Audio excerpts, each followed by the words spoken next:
healthcare providers is often below 40%.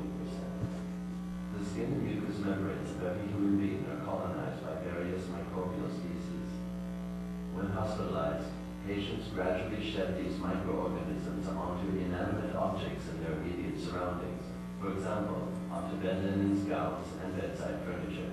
Hospitals contain a multitude of environments. Some of these, dubbed patient zones, consist of a patient and his or her immediate surroundings.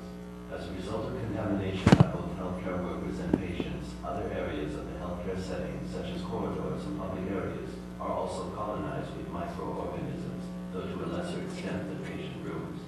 Cross-transmission of potential pathogens from one environment to another occurs through healthcare workers' hands. Hand hygiene greatly reduces the risk of cross-transmission by this route. Hand hygiene is a procedure to be mastered by every healthcare worker. Hand hygiene is not optional, it is mandatory. It must be used conscientiously to increase patient safety. Today, patients are very aware of the infection risks associated with healthcare and expect you to cleanse your hands as frequently as necessary. This is a sign of competency, professionalism, and respect.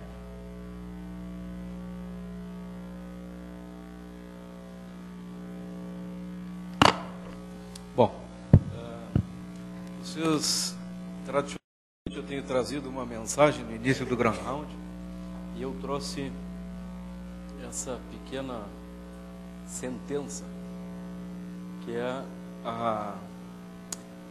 uma das frases proferidas pelo um dos ministros do Supremo Tribunal Federal, que no início do mês passado, mês de maio, votou por unanimidade, todos os integrantes do Supremo, a questão da união estável entre indivíduos do mesmo sexo.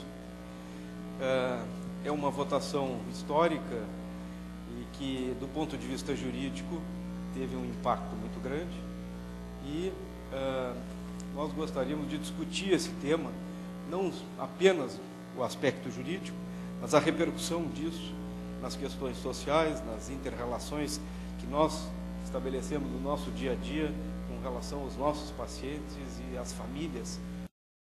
Portanto, é um tema que ele aborda uma questão jurídica e também uma questão quase que, digamos assim, antropológica.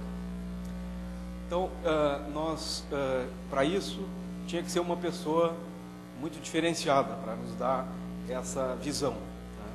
E nós escolhemos, né, a doutora Maria Berenice, que é desembargadora, e ela tem na sua trajetória também alguns desafios que ela teve que vencer. Ela foi a primeira desembargadora na história do Estado do Rio Grande do Sul, e ela vem defendendo essa bandeira, que é a bandeira das relações homoafetivas e as implicações legais disso, mas eu sei que ela extrapola essa fronteira e ela navega também nessas questões das inter-relações humanas. Então, nós temos muito prazer de convidar a doutora Maria Berenice para fazer essa apresentação, e eu gostaria de pedir que ela passasse aqui para o público. Muito obrigado.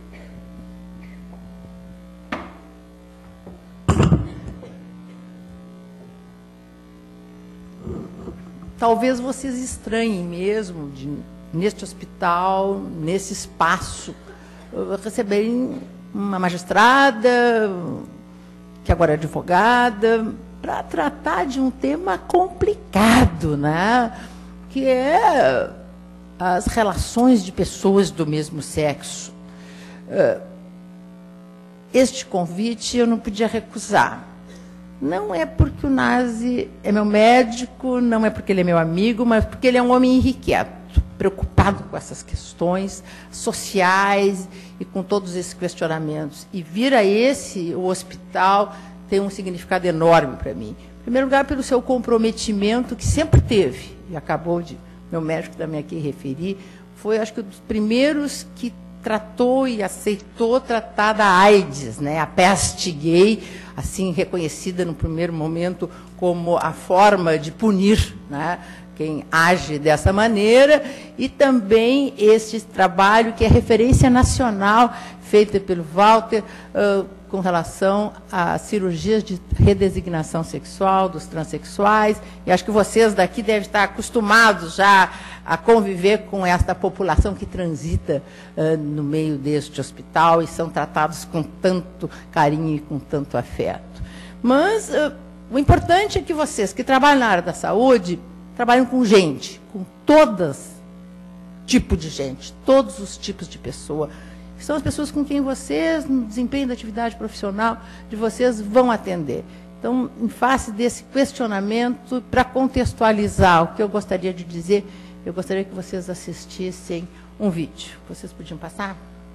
Producer here at Pixar Animation Studios. You know, Pixar is made up of just a crazy combination of people. There's mad scientists and dancers and animators and just all kinds of unique individuals. And most of those unique individuals weren't the most popular in high school and junior high. They just weren't. Just the way it works. Thank goodness we hung around and found each other and created this familial tribe of people. That's created this unprecedented team that makes movie magic. And so, because of that, because of where we all came from, we wanted to share a message of hope with all of you. I knew at a young age that I was very different. I started out as sort of a tomboy, and I liked to play with the boys, and I liked to play with the boy things. I walked around, I talked around, I wasn't interested in the right things. I love show tunes. I brought my sister's doll to show and tell. I remember just feeling not sure how to do it. I was able to kind of compartmentalize being gay. I always felt like I don't want this heart done. Maybe it'll go away. It was sort of all I could do just to keep it under wraps, keep it hidden. One day I was at the dinner table and I was kind of just joking and I made this gesture. And my brother said, dude, it's really gay. And I was like, no, it's not. And then my parents were like, yeah, it's kind of gay. I really was faced with this idea that I was really going to be in trouble. But it felt like if I was a lesbian, my father wouldn't love me anymore. So I had a choice to make. Would I be true to myself, or would I live a life of lies? I couldn't be myself and show as much of myself as I could. There's a sense of invisibility when you're gay because you don't want to step out. You don't want to show too much. Not everybody is Kurt on Glee. All of my friends from my Catholic elementary school got to go to an all-girls Catholic high school. But my mother wouldn't let me go. She wanted me to go to a public school so that I'd be around boys. Being with the game, I guess, was to fit in. Well, I actually thought I put on a show. Every time I would go on the field or on the court, I always felt ostracized from the rest of the team. All the people in the stands were like, dyke and lesbo and get off the field. I got harassed verbally and physically. They called me faggot and pushed me around. It escalated to be pretty violent, not only inside the campus of the school, but outside. I was completely scared and confused. I thought that being gay meant being alone and being isolated and constantly living in fear. It got to the point where I was just so scared of everything and of everyone that I wouldn't actually talk to anyone. And that was very, very terrifying and just really, really sad feeling. I didn't want to be alone. I didn't know what to do. I didn't know how to make sense out of the world. I felt full of self-hatred. I started getting these thoughts that if I'm not around, no one would really miss me, no one would really care. Someone interrupted me from jumping off the roof of my dorm. I am so grateful to that person today because things got so much better and I wouldn't have known it if they hadn't stopped me. I would have missed so much of my life. I would have missed an entire future that was genuine. I would have missed an authentic way of living. Making your own friends for the first time. Making art, discovering new music.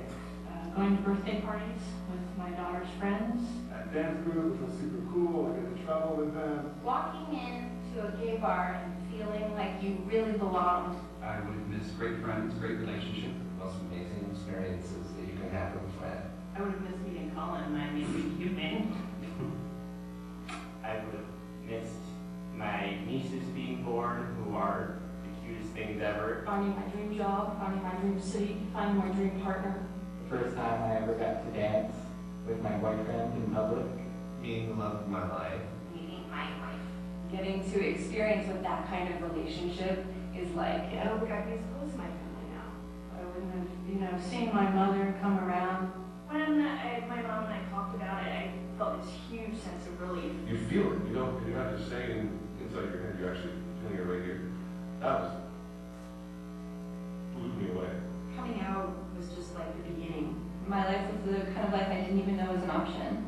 I finally started thinking about what being gay was going to be for me. I started by realizing that I had to love myself first. And it took a while.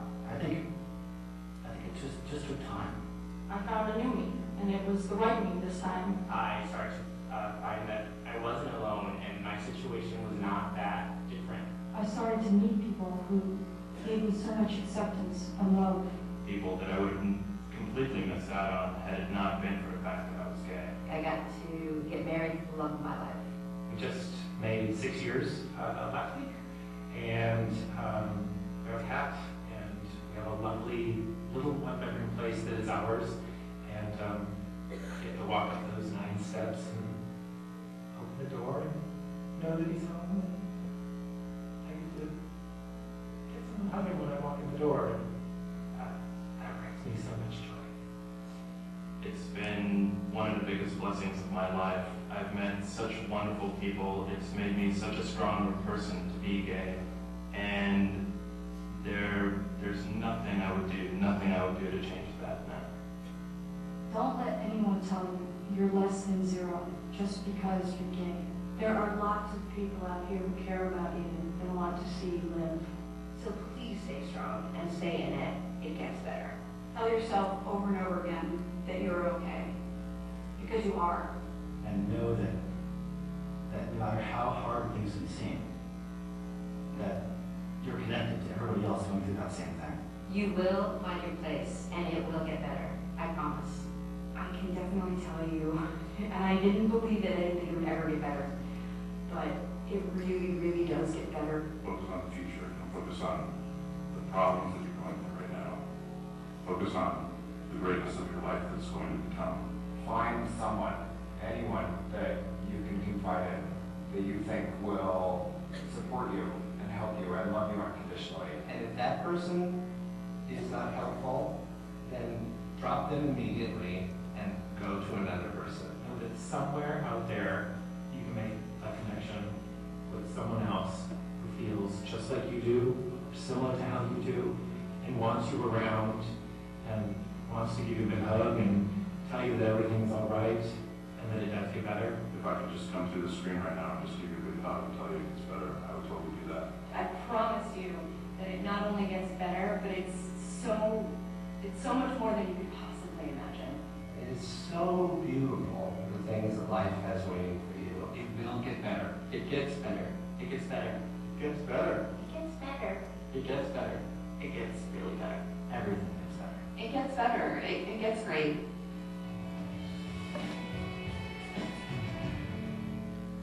Vocês estão prontos para atender essa população, essas pessoas? Vocês sabem quem elas são? Vocês os identificam entre quem bate as portas em busca de uma resposta, de uma saída? Alguém consegue dizer para ele que as coisas vão ficar melhores? Quem são os homossexuais? Onde é que eles estão? Por que nós temos tanta dificuldade de conviver com esse segmento que a gente sabe que existe, sempre existiu, mas que sequer que esteja distante? Não pode estar muito perto, não pode estar na nossa família, entre os nossos amigos, entre os nossos vizinhos, porque isso gera um sentimento de repulsa, de rejeição, de aversão. Parece que só se enxerga um homossexual, imaginando ele fazendo sexo com outra pessoa do mesmo sexo. Isso nos repudia, isso nos serve de repulsa. Inúmeros estudos existe, isso não. Não porque é uma parcela da população alvo do preconceito, alvo da discriminação, e que sempre teve que ficar dentro do armário. Que parcela é essa da população? O estudo feito, o mais antigo deles, do relatório 15, diz que é 10% da população mundial. Fora disso, não se tem outros números, e o nosso censo último, depois de muitos questionamentos, acabou perguntando, né, quando identificava que na mesma casa residiam duas pessoas do mesmo sexo, se elas tinham uma relação homossexual. Claro que a pergunta foi mal feita, a resposta também foi parcial. O número foi 60 mil no Brasil. Só que perguntou se residia na casa, se viviam juntos naquela casa, um casal homossexual. E quem mora em casas separadas teve que dizer que não. E quem não tem um par no momento também teve que dizer que não. E só perguntaram esse tipo. Mas já foi alguma coisa, já foi levantar um pouco este véu para ver que esta realidade, ela existe, e ela bate às nossas portas, batem nas portas do Poder Judiciário, mas também bate na porta dos hospitais e dos consultórios de vocês. E nós precisamos estar preparados para esta realidade. Foi conversando sobre isso com o Nazi que ele teve a ideia de me trazer aqui neste momento.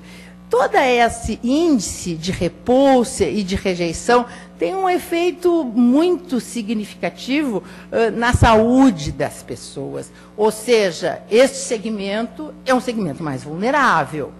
Ele está muito mais refém, por exemplo, da depressão.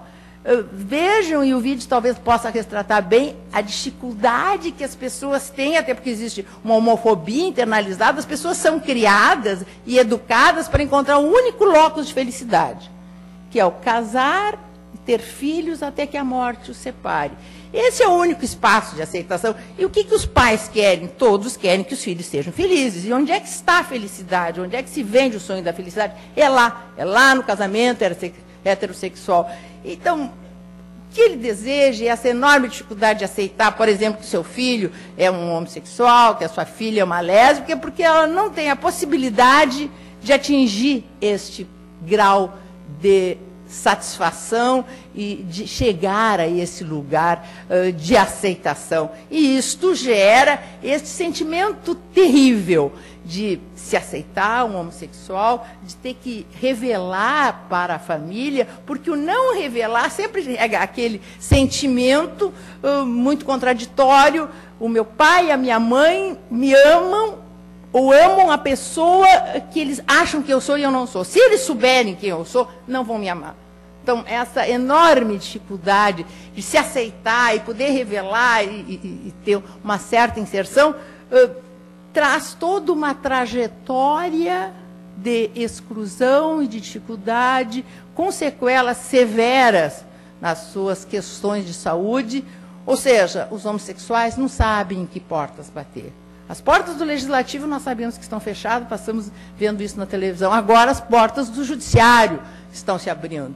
Esta decisão histórica do Supremo Tribunal Federal, que eu tive a oportunidade de participar do julgamento, disse que as uniões de pessoas do mesmo sexo são, sim, uma família, uma entidade familiar. Eu estou chegando hoje de Brasília, onde ontem uma juíza, a segunda do Brasil, disse que sim, que eles têm o direito de casar, e saíram ontem duas senhoras, uma delas médica, inclusive casada, da audiência, chorando ambas, e a juíza, uma menina jovem, corajosa, que enfrentou essa realidade. Estas pessoas, este segmento, que quando chegam a necessidade de ter algum problema de saúde, será que aquelas pessoas que não sabem que portas bater, que têm todas as portas da sua vida fechada, da família, da escola, dos vizinhos, do trabalho, tem como bater na porta de um consultório médico? Será? E eu tenho um sobrinho que até está aqui, que é doutorando dessa universidade, que desde o começo sempre acompanhava com ele, dizia assim, me diz como é que os professores estão explicando para ti como é que se faz a anamnese, ou seja, o que se pergunta, o que se questiona quando chega um paciente. Há a possibilidade, a abertura de um paciente revelar a sua orientação sexual, depois de perguntar o nome, a idade, tal. Qual é o questionamento que é feito? Se a pessoa é casada. Será que o médico precisa saber qual é o estado civil da pessoa, ou ele precisa saber da atividade sexual da pessoa, pelas consequências que isso tenha na sua saúde? Certamente que médicos, psicólogos, assistentes sociais precisam saber disso, tá? Mas será que o médico com problema de saúde precisa saber? Ou ele deseja que ele manifeste e diga se mantém atividade sexual, se tem uma vida sexual ativa? Diante desta pergunta, o senhor é casado? O que um homossexual vai dizer? Não vai dizer que é casado porque ele não é. Ah, não sei esses 2 casais agora do Brasil. Há a possibilidade, esta pergunta conduz a quê? Necessariamente uma pergunta sim ou não. A pergunta sim, se é casado, necessariamente com uma pessoa do sexo oposto, né, ou a pessoa não é casada.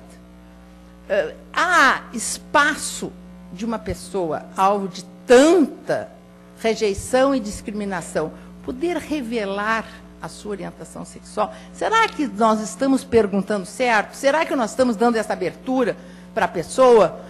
E esses tempos até um médico me disse muito envaidecido, porque sabe que eu trabalho com essa...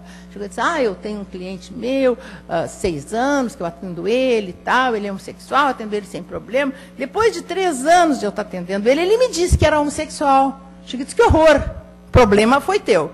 A dificuldade foi do médico que não conseguiu mostrar que tinha abertura suficiente para que o cliente revele a sua orientação sexual, porque isso o médico precisa saber.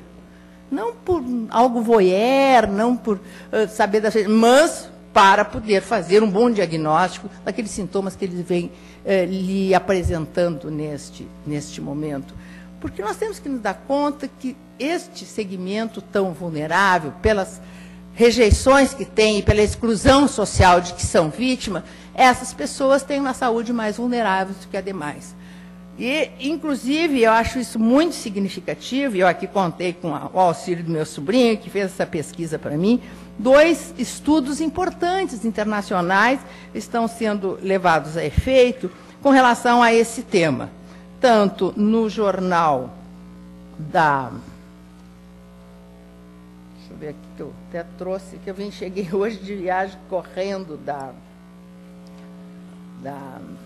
o New England, a revista americana, ele fez uma vinheta sobre pacientes transexuais. E, inclusive, saiu ontem essa notícia, o Conselho Federal de Psicologia determinou que todos os psicólogos tratem e identifiquem os transexuais pelo seu nome social. E, na segunda-feira, o governador do estado do Rio Grande do Sul baixou uma resolução nesse sentido, que todos os serviços públicos do Estado atendam este segmento pelo seu nome social. E nós temos que nos dar conta que os transexuais, eles se automedicam de uma maneira muito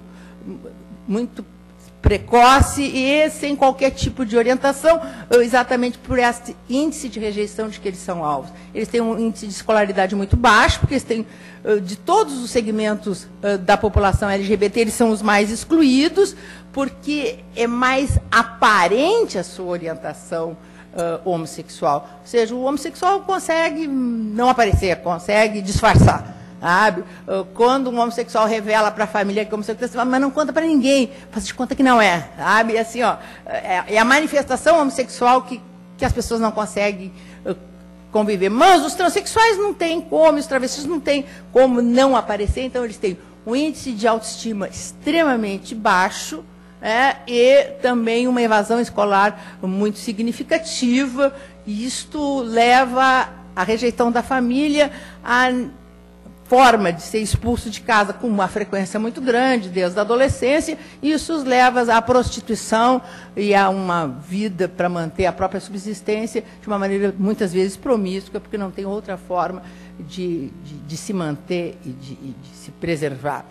Com relação a este estudo desta revista, aborda exatamente essas questões. E também a revista, eu acho que é das mais tradicionais que existe na Inglaterra, The Lancet, traz um estudo profundo e denuncia exatamente isso.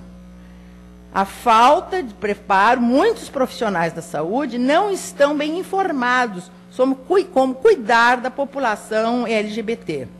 estes efeitos de estigma e discriminação têm reflexo, sim, na sua saúde. E, inclusive, está sendo feito um estudo em face dessas ameaças adicionais de que são vítimas a população homossexual, tanto na fase infantil quanto na fase adulta, enquanto eles acabam tendo esses problemas de saúde. E também na fase adulta há uma constatação importante de que a maioria deles não constitui uma família, não tem um cônjuge, não tem filhos que os cuide, então eles ficam sem ter quem os atenda.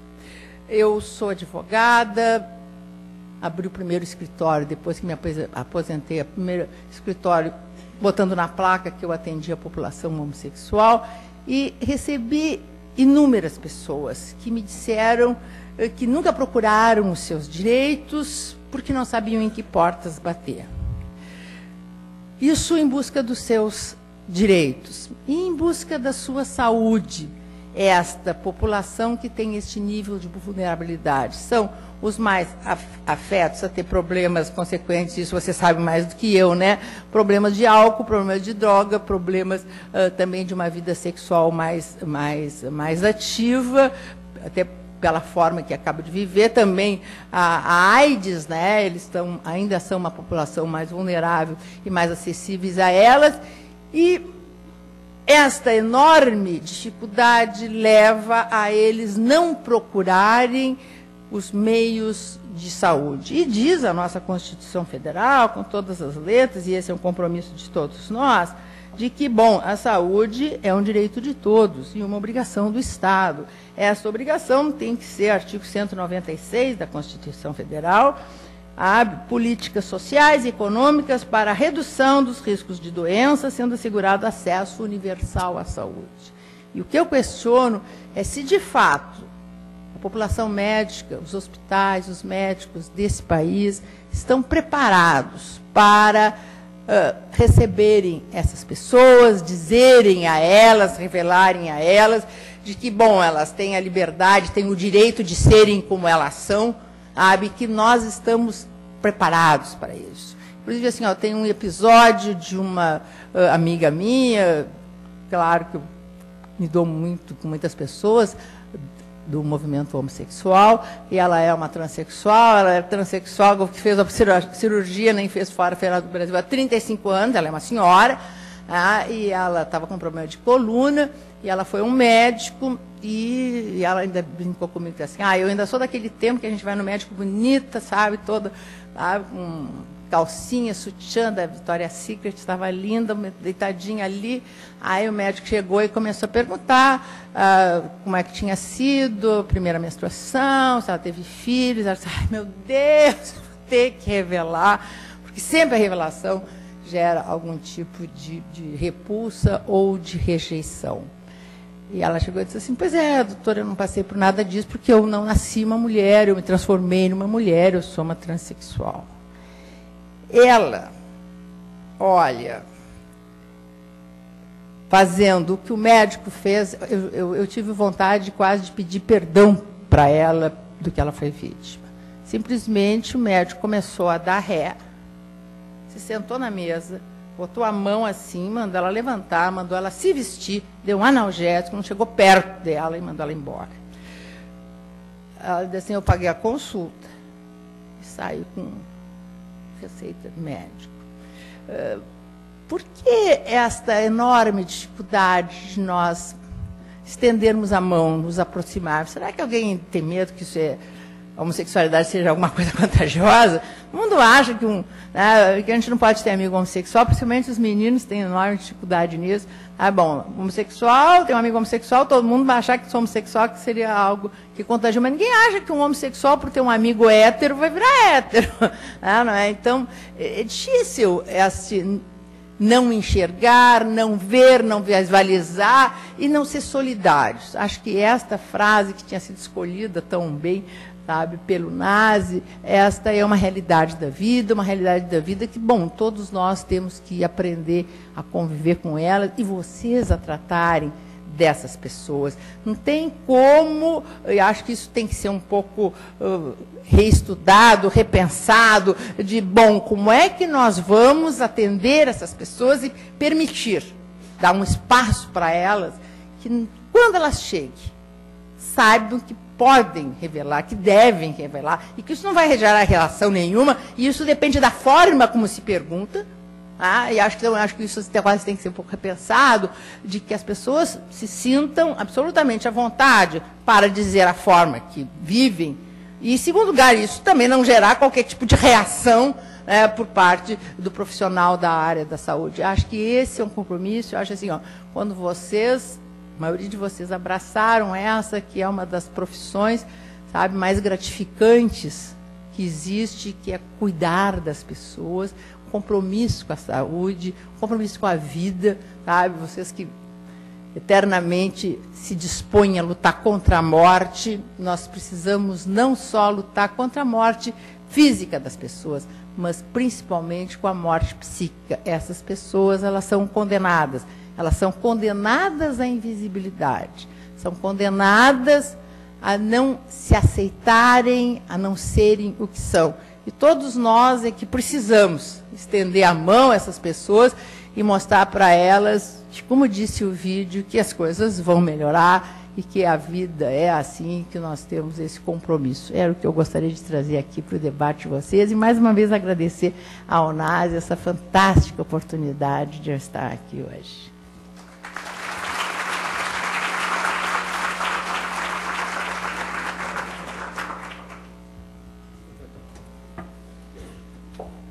Queria agradecer as palavras da doutora Berenice. Eu queria abrir para o público, é um tema que é interessante, de nós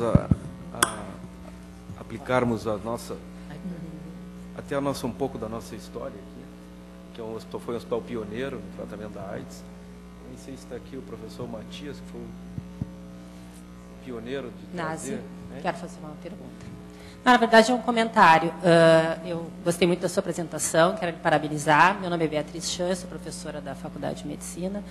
E eu até comentei aqui com o residente, nós estávamos conversando, que eu questiono um pouco essa questão do timing ou do tempo em que o médico vai perguntar ou vai saber que o seu paciente tem outra orientação sexual diferente da maioria. A senhora mesmo falou 10%, né? Então a maioria é heterossexual.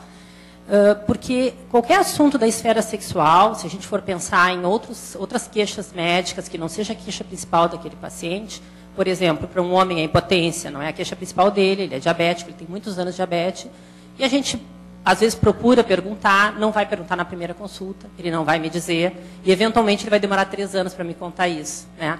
Então, eu acho que isso é uma questão muito mais cultural do assunto, qualquer assunto da esfera sexual, dessa dificuldade, porque ninguém vai contar a sua intimidade numa primeira consulta.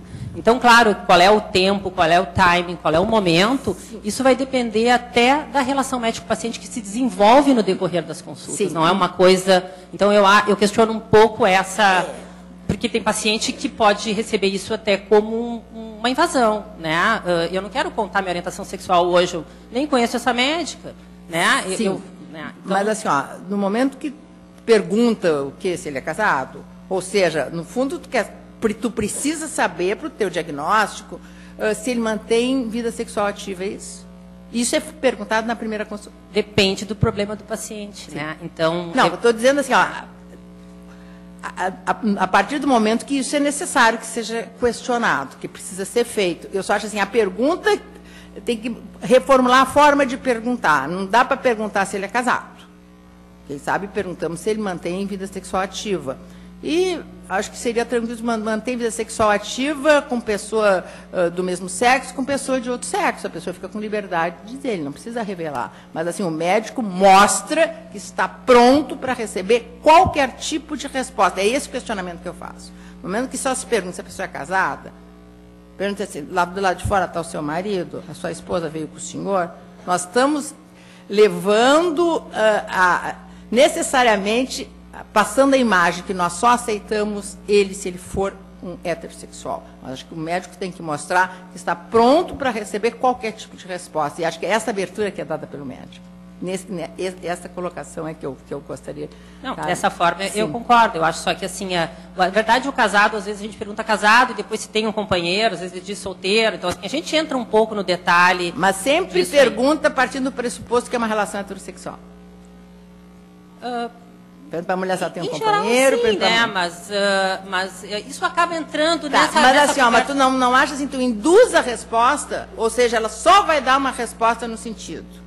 Ele só vai dizer se é casado, não, tem companheiro, bom, pode não ter companheiro, mas se não vive junto e tal. Não, eu concordo, eu acho que tem que ter abertura. Sim. Só que eu acho que esses momentos são muito individuais, da dupla médico-paciente.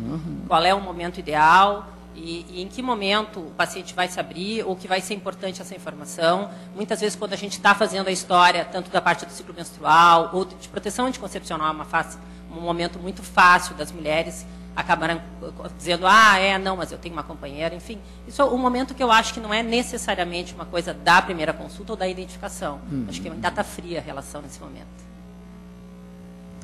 Gostei muito do tema que tu tocaste, assim, especificamente com relação ao exame físico. Né? Eu acho que é um momento crítico da relação médico-paciente, onde talvez transpareçam todos os preconceitos. Eu não sei se tem alguém aqui da semiologia, eu estava tentando achar alguém. Professor Rosa, o senhor que também transitou na semiologia, como é que isso é abordado nessa disciplina?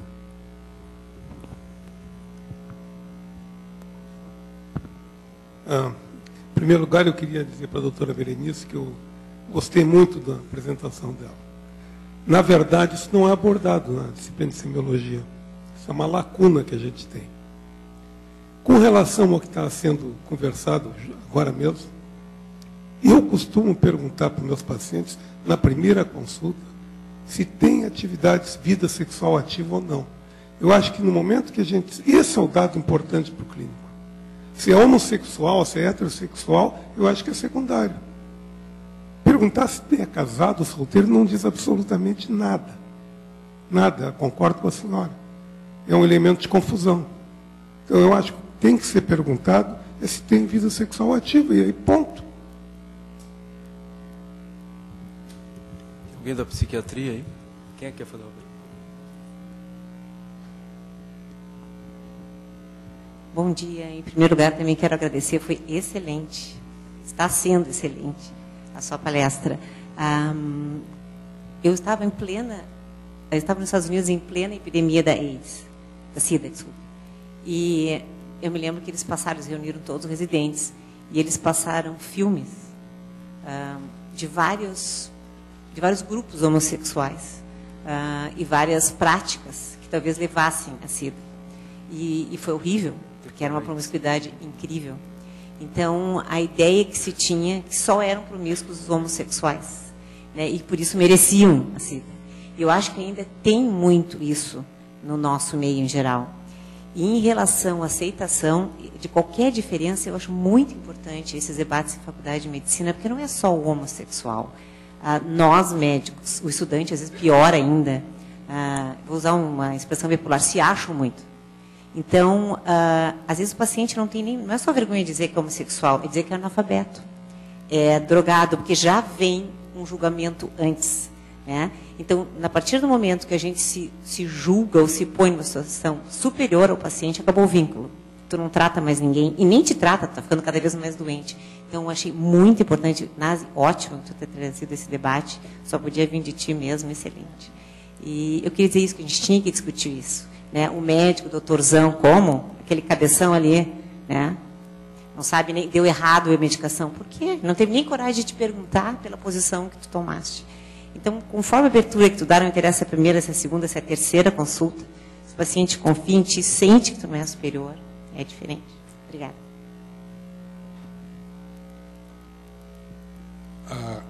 Bom, em primeiro lugar, meus parabéns à doutora Berenice, que eu conheço de muito tempo e aprecio muito o trabalho. Além disso, minha amiga de longa data. E também ao feliz momento de ter sido escolhido o tema, né, que é super importante. Nós não podemos, evidentemente, estar de olhos fechados a isso. Em relação à psiquiatria, há que ser dito o seguinte: a psiquiatria há muitos anos tirou do código de doenças a homossexualidade. Antigamente, homossexualidade era classificada na psiquiatria como uma doença. Há muitos anos que já não é mais assim. Há muitos anos que caiu fora da classificação internacional de doenças a questão do rótulo de perversão à homossexualidade. Isso é muito importante. Entretanto, não significa... Bom, existe uma homossexualidade que que de alguma maneira o paciente sofre com a sua homossexualidade, que ainda é entendida como um problema psiquiátrico. Mas não exatamente a homossexualidade. A consequência disso, quando o paciente, de alguma maneira, está sofrendo por sintomas que têm frequentemente a ver com as dificuldades culturais e sociais. Entretanto, mesmo tendo saído das classificações, o problema é muitíssimo mais amplo que isso. Porque, realmente, os médicos, em geral, têm muita dificuldade de abordar esse assunto, e foi muito bem exemplificado pela doutora Berenice nesse episódio do exame médico desastroso que aconteceu no exemplo dado. Eu entendo que na disciplina de relação médico-paciente abordamos o assunto, mas abordamos de uma maneira que não abrange toda a extensão do problema. Acho que nós temos sim que abordar esse assunto sobre vários ângulos e ter essa atitude que está sendo proposta pela doutora, uma atitude de abertura, no sentido de estar com a mente aberta para poder entender as mais variadas condições humanas e existenciais que os pacientes nos trazem. Então, era isso que eu queria dizer. Meus parabéns mais uma vez. Oi, eu sou Fabrício, sou doutorando aqui da faculdade. A minha pergunta é sobre um assunto assim que fica bem nessa fronteira entre a área legal e a área médica. Acho que também serve tanto para a doutora quanto para os professores aqui. Sobre a questão da doação de sangue.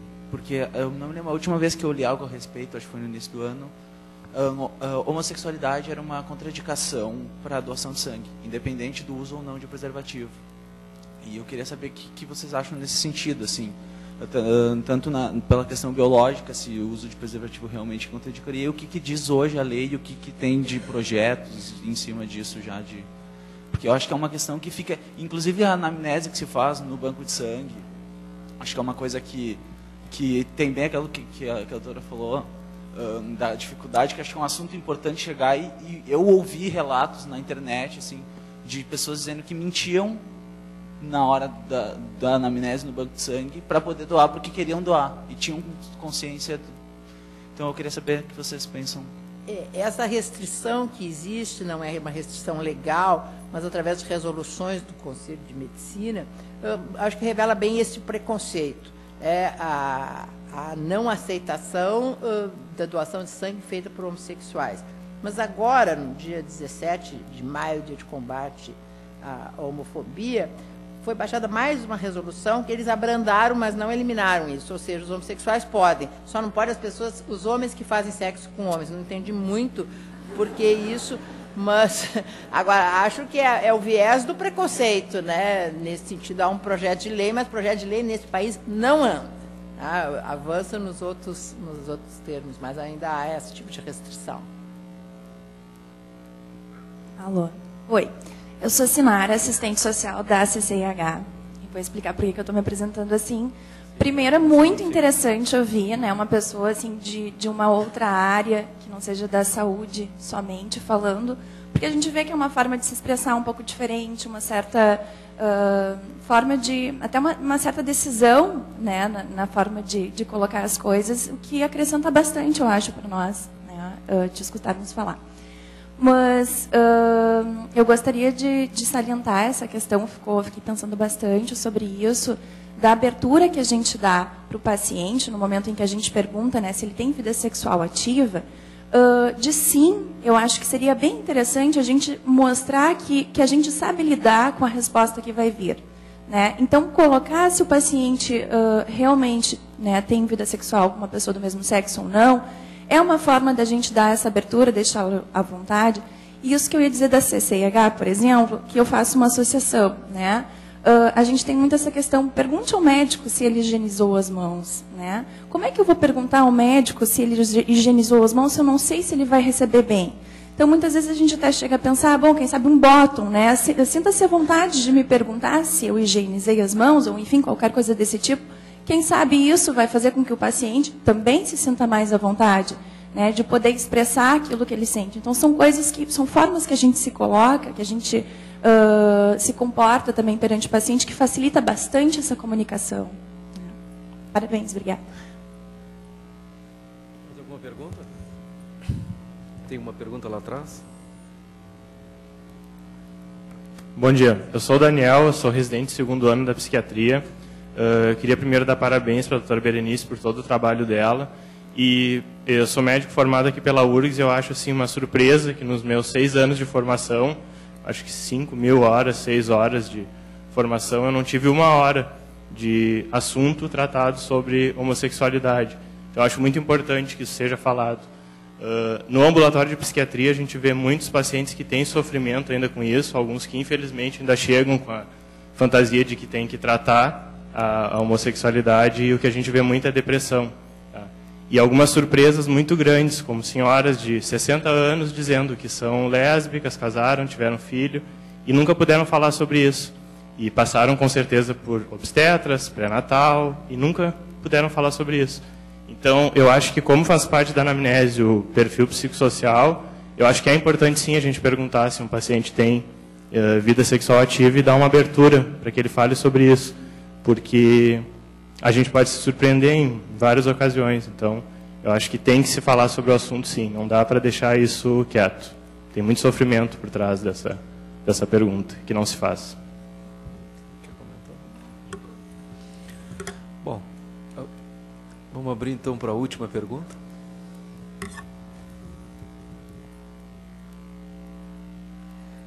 Eu sou Ninon, professora da Escola de Enfermagem. Parabéns à doutora Berenice e ao Nazi, né, pela ideia. Dentro daquela questão da doação lá no Banco de Sangue, eu queria dizer que realmente esse é um momento propício para a gente discutir, porque a gente está revisando toda a questão da entrevista, do protocolo, justamente em função dessa nova legislação, que mudou, mas não mudou muito, né?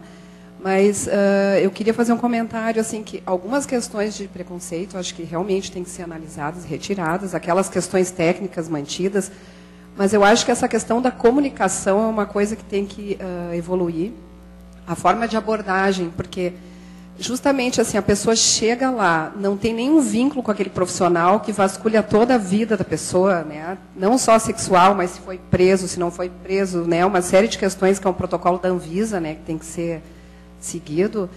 E a gente vê assim, dependendo de como a pessoa aborda essas questões, pode ser muito tranquila, né? Muito tranquilo o entendimento até do porquê que a pessoa é impedida de doar ou não. E a gente, às vezes, enfrenta de ter que responder na ouvidoria, né, queixas dos doadores, porque que aquela pessoa quer saber tudo da minha vida, por que ela quer saber da minha orientação sexual e tal. Então, aquelas pessoas que estão acostumadas, né, ou que têm uma abordagem assim, mais amigável, elas entendem perfeitamente, não se sentem até ultrajadas, porque tem uma questão técnica que respalda. Mas, às vezes, tu já não tem vínculo. E ainda na maneira como tu aborda a pessoa né, sente aquele, enfim, subliminarmente um preconceito, alguma coisa, daí tudo fica mais complicado. É mais uma instância, né, além de todas as outras que ela enfrenta, né, de não poder conversar abertamente sobre as questões. Na anamnese, foi não.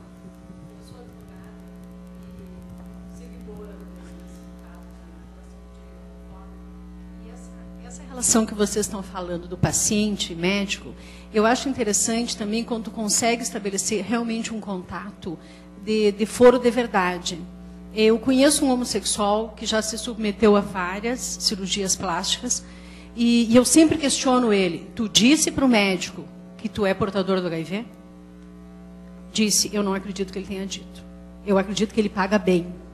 Essa é uma coisa que tem que ser questionada. Né? Não sei até onde esse médico investiga a sua condição de saúde real, mas ele se submete, ele troca o nariz, depois ele acha que está com a mama grande, ele lipa, depois ele não sei o quê, e ele vai botando muito dinheiro naquele corpo, ele compra muita beleza, e as coisas se mantêm neste limbo. Nem sequer a família sabe que ele é portador. Ele tinha todos esses sintomas clássicos, assim, que a mãe interpretava de todas as formas. Não sou eu, e também não estou autorizada, né, a fazer essa revelação, mas ele aparentemente está bem, né, aparentemente está bem de saúde, né, vivendo sua vida a milhão, mas com essa condição, sabe, de que ele tem literalmente grana para pagar e ele se submete a cirurgias assim. Ele se embeleza, né?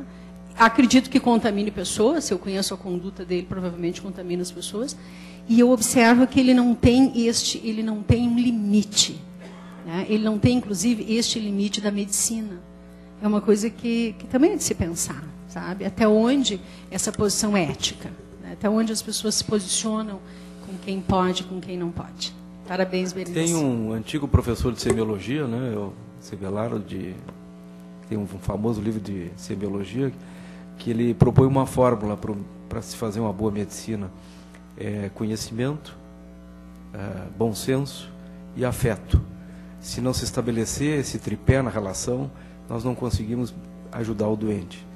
E eu só gostaria de concluir esse nosso encontro agradecendo a doutora Berenice. Essa semana, acho que saiu no jornal, uma declaração da nossa deputada Manuela Dávila. Eu achei que ela foi muito feliz quando ela escreveu que o momento que nós vivemos hoje não é um momento de conquistas materiais, jurídicas, e que a grande vitória que nós estamos vivendo é a vitória do preconceito. Muito obrigado a todos e até a próxima.